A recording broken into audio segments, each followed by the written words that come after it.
Welcome back. We are back in the junkyard again, but instead of looking at examples of cars that you shouldn't buy, I lost the audio to this clip, but we are looking at cars that you should buy.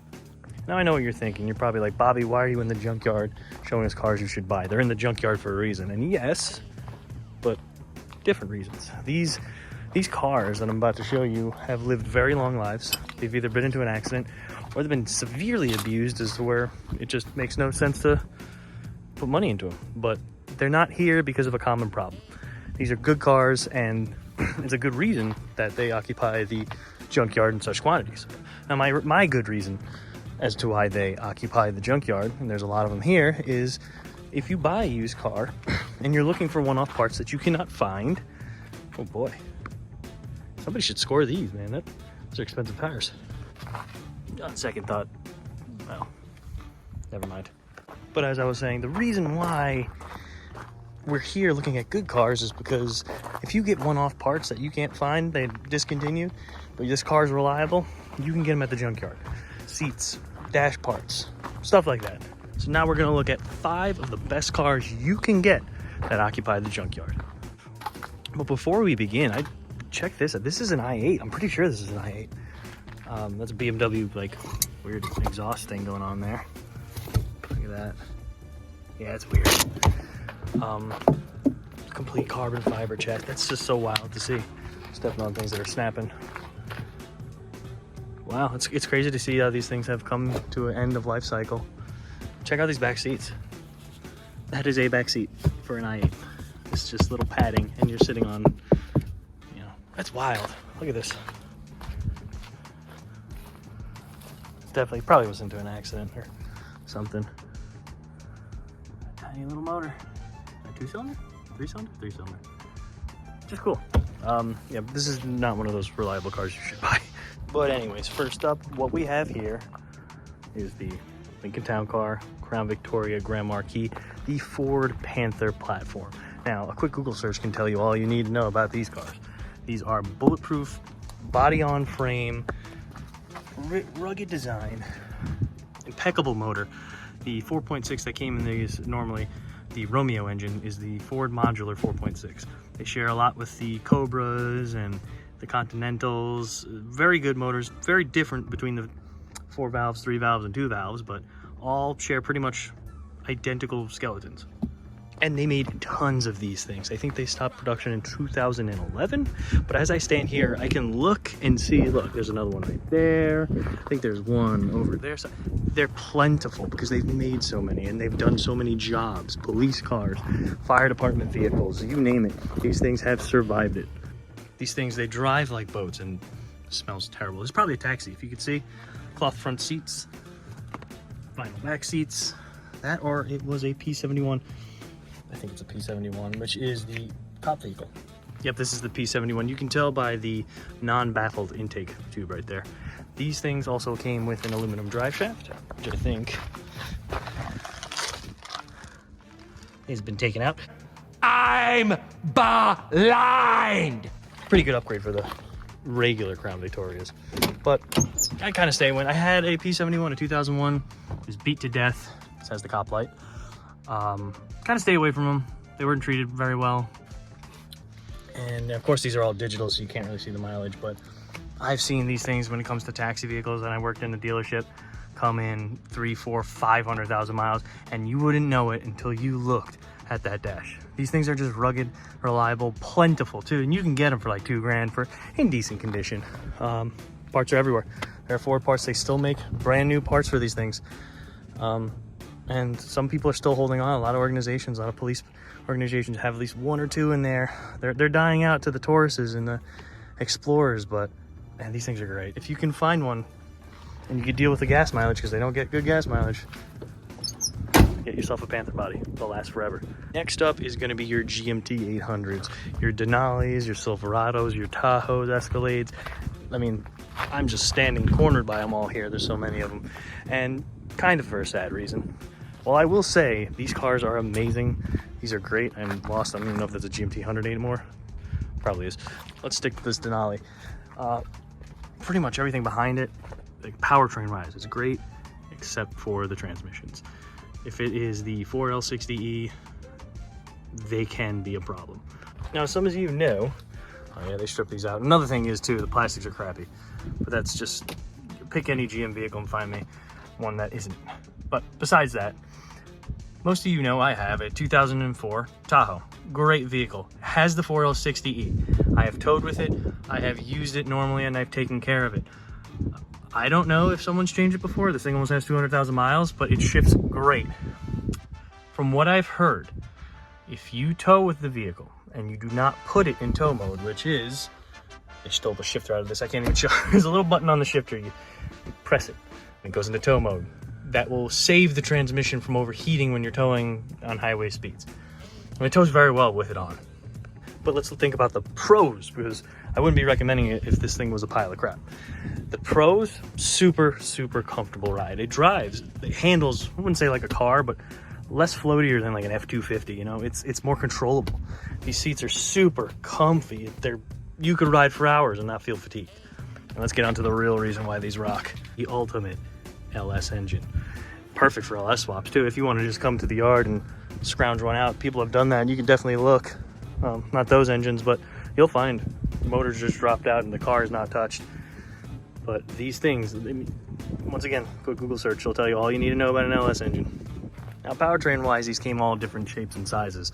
4.8s, 5.3s, all-wheel drive, 6 liters, 4-wheel drive. The possibilities are endless. And the fact that they're a GM product and you can get them across the line and mix and match, parts are super cheap. Don't have to worry about getting expensive parts.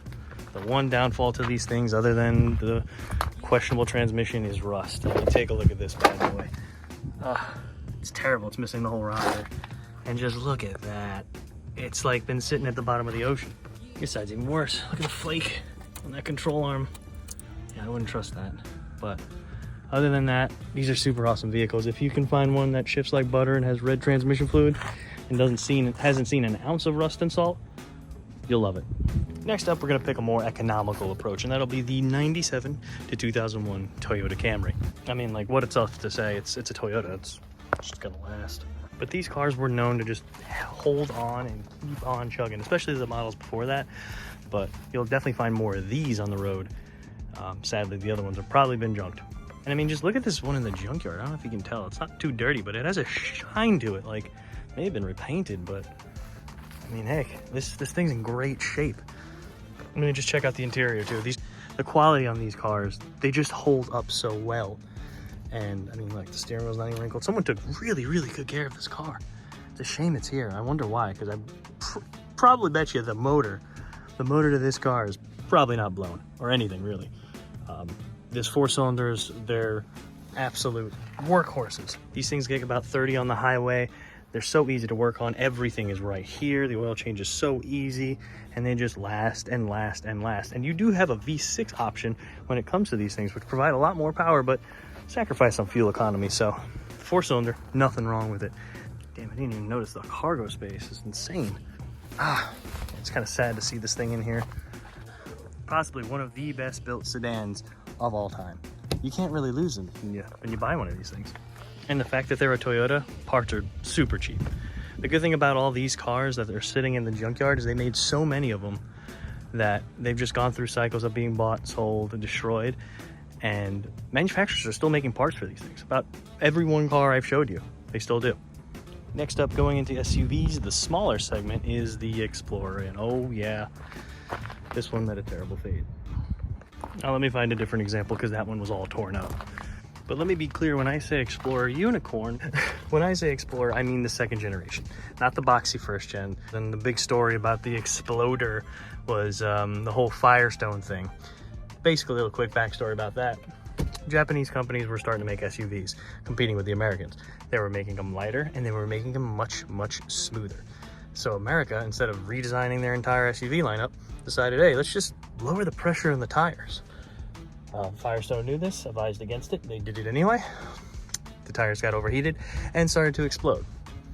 They then blamed Firestone for the matter, recalled all the tires, and that was the end of that, I guess. But I remember technicians telling me about this story and saying how, no, those tires are actually great. You just fill them to the right specified tire pressure, and they were good. They were keeping them.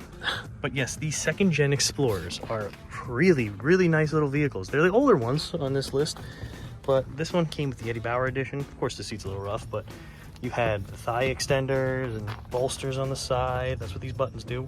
Really cool sports car stuff for a, Explorer SUV. And the interior was kind of chintzy, but I mean, look, this one was pretty well taken care of, except for the seats. Got a little infotainment cluster, whatever you want to call it. These aren't that bad, honestly. Now, these came with two options. This one is the 4-liter. I think there's a single overhead cam at that time. Weird motor, but pretty solid motor. And then the other one, springing up to 2001, you would get the 5-liter pushrod 302 V8 that you would only find not in the normal Mustang, but the Cobra. That Explorer and the Mountaineer, mostly the Mountaineer found, came with the bigger GT40P heads, nothing to do with the GT40 race car. Those heads had probably the biggest valves, I believe, that you could fit on the 302, and they came in all of those motors. So basically, you got a Cobra motor from 93 or such in a SUV. So it's a very popular swap for Mustang pushrod guys to take these motors and swap them right in. They also come with the really, really awesome 8.8 limited slip. They had open end. They had a bunch of different ones. What is up with that one right there?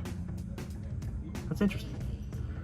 Never seen that before. Someone can probably fill in the comments. What is that? That was weird, but I remember pulling one of these out of the junkyard and shortening it up so I could run it on my S10, which is a pretty common swap. A lot of smaller cars like doing that with these rear ends. Very solid, very durable, just a good rear end. Rust is a common factor on these things breaking up too, but if you get a Southern one like this, I mean, look at that. That's serviceable. I can do, control arms and whatnot. These are actually really, really good vehicles if they weren't abused, and this one isn't so bad. It's a shame it's in the junkyard. Now, last up, something that's kind of hard to find in good condition, but is still pretty popular everywhere, is the EK Civic. I had one of these bad boys, probably about the same color, in a coupe, and what can I say? It's a Honda Civic. Now, where do I even begin with these? Because these are great cars.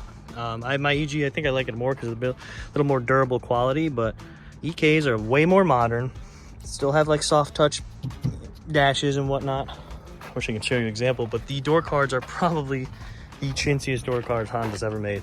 They get into the sun and kind of right around here, they will crack because they're like very cheap fiberglass. You can reinforce them. I've done it on my EK. Swaps, this is a Honda, go figure. It's so easy to automatic swap, manual swap these from an automatic. B swaps are easy, they just fit right in. And on top of that, you can swap them with other things like steering wheel out of the CRV. Take a look at this.